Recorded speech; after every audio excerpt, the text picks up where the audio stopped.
एक ऐसा देश जिसे माना जाता है स्वर्ग का टुकड़ा, एक ऐसा देश जहाँ नहीं बिकती कोई भी नशीली चीज, दुनिया का इकलौता ऐसा देश जिस पर कभी भी किसी विदेशी का आक्रमण नहीं हुआ। दोस्तों, हम बात कर रहे हैं भारत के पड़ोसी देश नेपाल की। भारत की राजधानी दिल्ली से सिर्फ 600 किलोमीटर दूर हिमालय की गोद में बसे नेपाल ने इंटरनेशनल लेवल पर अपनी अलग और नई पहचान बनाई है। आइए आज आपको बताते हैं नेपाल के सुनहरे इतिहास और विविधता से भरे कल्चर के बारे में, इसलिए वीडियो को आखिर तक जरूर देखिएगा। नेपाल के बारे में जानने से पहले आइए आपको नेपाल के बारे में कुछ अनोखे फैक्ट्स बताते हैं। कहने को तो नेपाल एक अलग देश है, लेकिन नेपाल की बहुत सी ऐसी चीजें और कुछ ऐसी बातें हैं जो आज भी भारत से जुड़ी हुई हैं। नेपाल में अलग अलग प्राचीन सांस्कृतिक विरासत है और आपको बता दें कि वैदिक काल के रिकॉर्ड से ही नेपाल शब्द को लिया गया है। साथ ही साथ बुद्ध धर्म के संस्थापक गौतम बुद्ध का जन्म भी दक्षिणी नेपाल की लुम्बिनी में हुआ था। वहीं फर्स्ट वर्ल्ड वॉर और सेकेंड वर्ल्ड वॉर में अपनी अलग छाप छोड़ने वाले गोरखा भी नेपाल की जमीन से ही निकले हैं और आज भी ब्रिटिश आर्मी में गोरखाओं की भर्ती की जाती है। आपको बता दें कि नेपाल दुनिया में सबसे बड़ा देश है जहां की ज्यादातर जनसंख्या हिंदू है। इतना ही नहीं, नेपाल के 81% हिंदू धर्म को मानने वाले लोग हैं। इसीलिए नेपाल को दुनिया का सबसे बड़ा हिंदू धर्मावलंबी राष्ट्र भी कहा जाता है। जबकि देश की मेन माइनॉरिटीज में तिब्बतन बुद्धिस्ट, मुस्लिम, किरांतस और क्रिश्चियन लोग हैं। आपको बता दें कि अपनी खूबसूरती के लिए फेमस ये देश पूरी दुनिया में मशहूर है। नेपाल अपने यहाँ के पक्षियों के लिए भी फेमस है। पूरी दुनिया के पक्षियों के लगभग 8% पक्षी इस देश में। जिन लोगों को बर्ड्स पसंद है वो इसको देखने के लिए दूर दूर से आते हैं। वहीं अगर हम नेपाल की ज्योग्राफी की बात करें तो इसकी कुल लंबाई करीब 800 किलोमीटर और चौड़ाई 200 किलोमीटर है और ये भौगोलिक रूप से यानी कि ज्योग्राफिकल फॉर्म से 3 भागों में बटा हुआ है, जो है पर्वतीय क्षेत्र, शिवालिक क्षेत्र और तराई क्षेत्र। नेपाल का क्षेत्रफल 1,47,181 वर्ग किलोमीटर है। आपको बता दें कि देश क्षेत्रफल के हिसाब से दुनिया का 93वां सबसे बड़ा देश है और वहीं जनसंख्या के हिसाब से दुनिया का 41वां सबसे बड़ा देश है। नेपाल की वर्तमान जनसंख्या लगभग 3 करोड़ 30 लाख है। नेपाल की राज्य भाषा नेपाली है और यहाँ के लोगों को भी नेपाली कहा जाता है। नेपाल की राजधानी काठमांडू है। नेपाल के नए संविधान के मुताबिक नेपाल को 7 राज्यों में बांटा गया है। इन सभी राज्यों को मिलाकर पूरे देश में कुल 77 जिले हैं। नेपाल देश की संस्कृति तिब्बत एवं भारत से काफी मिलती जुलती है। नेपाल में नेपाली भाषा को छोड़कर मुख्य रूप से 6 भाषाएं और बोली जाती हैं, जो कि गुरुंग, तामांग, नेपा भाषा नेवा, गोरखाली, किराती और मगर है। तो ये तो थे नेपाल से जुड़े कुछ फैक्ट्स। आइए बात करते हैं नेपाल के इतिहास के बारे में। आपको बता दें कि नेपाल बहुत पहले अशोक साम्राज्य का एक हिस्सा हुआ करता था। 3री शताब्दी में ही अशोक साम्राज्य ने नेपाल को अपने अधिकार में ले लिया था। इसके बाद 4वीं शताब्दी में नेपाल राज्य ने समुद्रगुप्त की सत्ता को स्वीकार कर लिया और फिर 7वीं शताब्दी में नेपाल पर अपना अधिकार जमाने के लिए तिब्बत ने हमला कर दिया और नेपाल पर अपना अधिकार जमा लिया। इन सभी हमलों के बाद नेपाल के आंतरिक संघर्ष यानी कि बहुत से इंटरनल कॉन्फ्लिक्ट्स हुए, जिसके कारण नेपाल में स्थितियां बहुत ज्यादा खराब होने लगी और 11वीं शताब्दी आते आते नेपाल में ठाकुरी वंश के राजाओं ने अपना अधिकार जमा लिया। इन सभी के बाद नेपाल में मल्ल वंश का उदय हुआ। नेपाल में मल्ल वंश के सबसे प्रसिद्ध शासक यक्षमल्ल ने लगभग 1428 ईस्वी से लेकर 1475 ईस्वी तक राज किया। इसके बाद आपको बता दें कि प्रसिद्ध शासक यक्षमल्ल ने मरने से पहले ही राज्य का बंटवारा अपने बेटे और बेटियों में कर दिया था। इस बंटवारे की वजह से नेपाल काठमांडू और भात गांव के 2 राइवल स्टेट्स में बंट गया और आपस में ही झगड़े होने लगे। इन झगड़ों का फायदा उठाकर पश्चिमी हिमालय के क्षेत्रों में बसने वाली गोरखा जाति ने 1768 ईस्वी में नेपाल पर अधिकार कर लिया। पश्चिमी हिमालय के गोरखाओं ने अपनी मिलिट्री पावर को डेवलप किया और नेपाल को एक पावरफुल किंगडम के रूप में बदल दिया। 19वीं शताब्दी आते आते गोरखाओं ने अपने राज्य की दक्षिणी सीमा को बढ़ाकर ब्रिटिश भारत की उत्तरीय सीमा से मिला दिया। अपनी सीमा को बढ़ाने के कारण 1814 से 1815 ईस्वी में नेपाल और अंग्रेजों में युद्ध हुआ। इस गोरखा युद्ध के बाद दोनों देशों में सुगौली की संधि हुई, जिसके मुताबिक नेपाल ने अपने राज्य के कुछ भूभाग ब्रिटिश सरकार को दे दिए।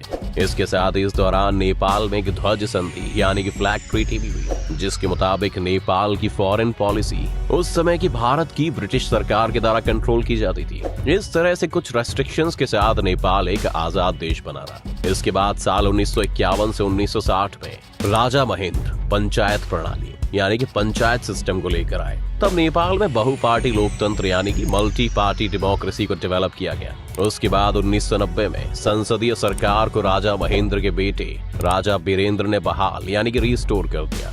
इसके बाद तकरीबन 10 सालों तक नेपाल को कम्युनिटी माओवादी उग्रवाद, जिसे कम्युनिस्ट माओइस्ट इंसर्जेंसी के नाम से भी जाना जाता है, का सामना करना पड़ा था, जिसके चलते 2000 में राजशाही की भी समाप्ति कर दी गई। अब तक नेपाल बहुत से राजनीतिक उथल पुथल का सामना कर चुका था, इसलिए वहां की राजशाही खत्म होने के बाद वहां के शासकों ने नेपाल को एक संवैधानिक कंट्री बनाने का सोचा। इस दौरान नेपाल की दूसरी वैधानिक असेंबली कॉन्स्टिट्यूएंट असेंबली ने 2015 में नए संविधान को प्रमोट किया था। वहीं सालों के राजनीतिक उथल पुथल और संघर्षों के बाद 20 सितंबर 2015 को नया संविधान लागू किया गया। आपको बता दें कि नेपाल इससे पहले दुनिया का एकमात्र हिंदू राष्ट्र था, लेकिन वर्तमान संविधान ने नेपाल को धर्मनिरपेक्ष राज्य यानी कि सेक्युलर स्टेट घोषित किया है। नेपाल के संविधान में सभी नागरिकों को अपनी इच्छानुसार धर्म का पालन करने की आजादी दी गई है। आज भी नेपाल के ज्यादातर लोग हिंदू धर्म को मानते हैं, वहीं माइनॉरिटी बौद्ध धर्म को फॉलो करती है। दोस्तों, आपको बता दें कि नेपाल में संस्कृत के बहुत से हाथ से लिखे हुए ग्रंथ मिलते हैं, जिससे पता चलता है कि पुराने समय में नेपाल में संस्कृत को बहुत माना जाता था। वहीं दोस्तों, आपको बता दें कि महाभारत में भी नेपाल का जिक्र मिलता है, जिसमें कर्ण की जीत का उल्लेख मिला है। ऐसा कहा जाता है कि नेपाल देश में जो राजा थे कर्ण, उन्हें जीतकर हिमालय पर्वत से नीचे उतर आया और फिर पूर्व की ओर आगे बढ़ा। इससे पता चलता है कि पुराने समय में भौगोलिक एवं सांस्कृतिक व्यू से नेपाल को भारत का एक हिस्सा समझा जाता था। नेपाल में बहुत समय तक नॉन आर्यन जातियों का राज्य रहा। मध्ययुग मिडिएवल पीरियड में राजनीतिक सत्ता मेवाड़ राजस्थान के राज्य वंश की एक शाखा के हाथ में आ गई। राजपूतों की यह शाखा मेवाड़ से मुसलमानों के आक्रमण से बचने के लिए नेपाल में आकर बस गई थी। इसी क्षत्रिय वंश का राज्य आज तक नेपाल में चला रहा है। वहीं आपको बता दें कि नेपाल से बहुत से स्थानीय प्राचीन काल से अब तक हिंदू तथा बौद्धों के पुण्य तीर्थ रहे हैं। लुम्बिनी पशुपतिनाथ जैसी जगह भारतवासियों के लिए भी उतनी ही पवित्र है जितनी कि नेपालियों के लिए। ऐसा महाभारत काल में जब कुंती के पुत्र पांचों पांडव स्वर्गलोक की ओर प्रस्थान कर रहे थे, तभी पांडु पुत्र भीम ने भगवान महादेव को दर्शन देने हेतु विनती की। तभी भगवान शिवजी ने उन्हें दर्शन एक लिंग के रूप में दिए, जो आज पशुपतिनाथ ज्योतिर्लिंग के नाम से जाना जाता है। वैसे तो कभी भी किसी ने नेपाल की तरफ आंख उठाकर नहीं देखा, लेकिन यह हिमाकत अंग्रेजों ने जरूर की थी और उन्हें हर बार मुंह की खानी पड़ी थी। नेपाल पर किसी भी बाहरी शक्ति का कब्जा ना कर पाने के पीछे कई वजह है, जैसे कि नेपाल एक विस्तारवादी साम्राज्य यानी कि एक्सपेंशनिस्ट एम्पायर था और गोरखा लड़ाकों ने अंग्रेजों को भी प्रभावित किया, जिसके नतीजन भारतीय सेना में आज तक गोरखा रेजिमेंट है, जो कि ब्रिटिश सेना में भी लड़े थे।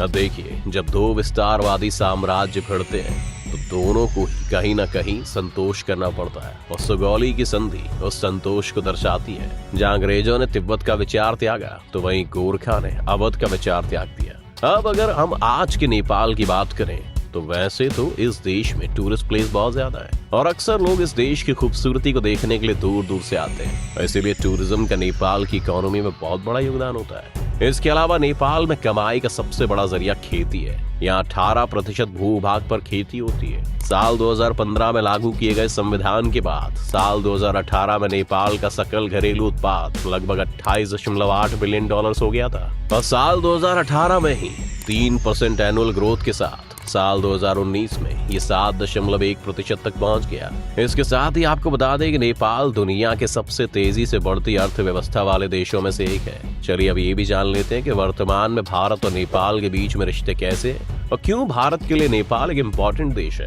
नेपाल भारत का एक महत्वपूर्ण पड़ोसी है। सदियों से चले आ रहे जियोग्राफिकल, हिस्टोरिकल, कल्चरल और इकोनॉमिक टाइज रिलेशनशिप्स के कारण अपनी विदेशी नीति में एक विशेष महत्व रखता है। भारत और नेपाल हिंदू धर्म और बौद्ध धर्म की वजह से बुद्ध के जन्म स्थान लुम्बिनी के साथ भी इनका एक जैसा कनेक्शन है। साथ ही नेपाल 5 भारतीय राज्यों उत्तराखंड, उत्तर प्रदेश, पश्चिम बंगाल, सिक्किम और बिहार के साथ सीमा बनाता है। इसलिए कल्चरल और इकोनॉमिक एक्सचेंज का एक इम्पोर्टेंट पॉइंट है। बाकी दुनिया से व्यापार के लिए रास्ता प्रोवाइड करने के अलावा भारत नेपाल का सबसे बड़ा व्यापार भागीदारी यानी कि ट्रेड पार्टनर है और विदेशी निवेश का सबसे बड़ा स्रोत यानी कि largest source of foreign investment है। आपको बता दें कि नेपाल का लगभग 66% व्यापार भारत में ही होता है। तो दोस्तों, ये था नेपाल का इतिहास और वहाँ की संस्कृति की एक झलक। आपकी इस वीडियो को लेकर क्या राय है, हमें हमारे कमेंट सेक्शन में जरूर बताएं।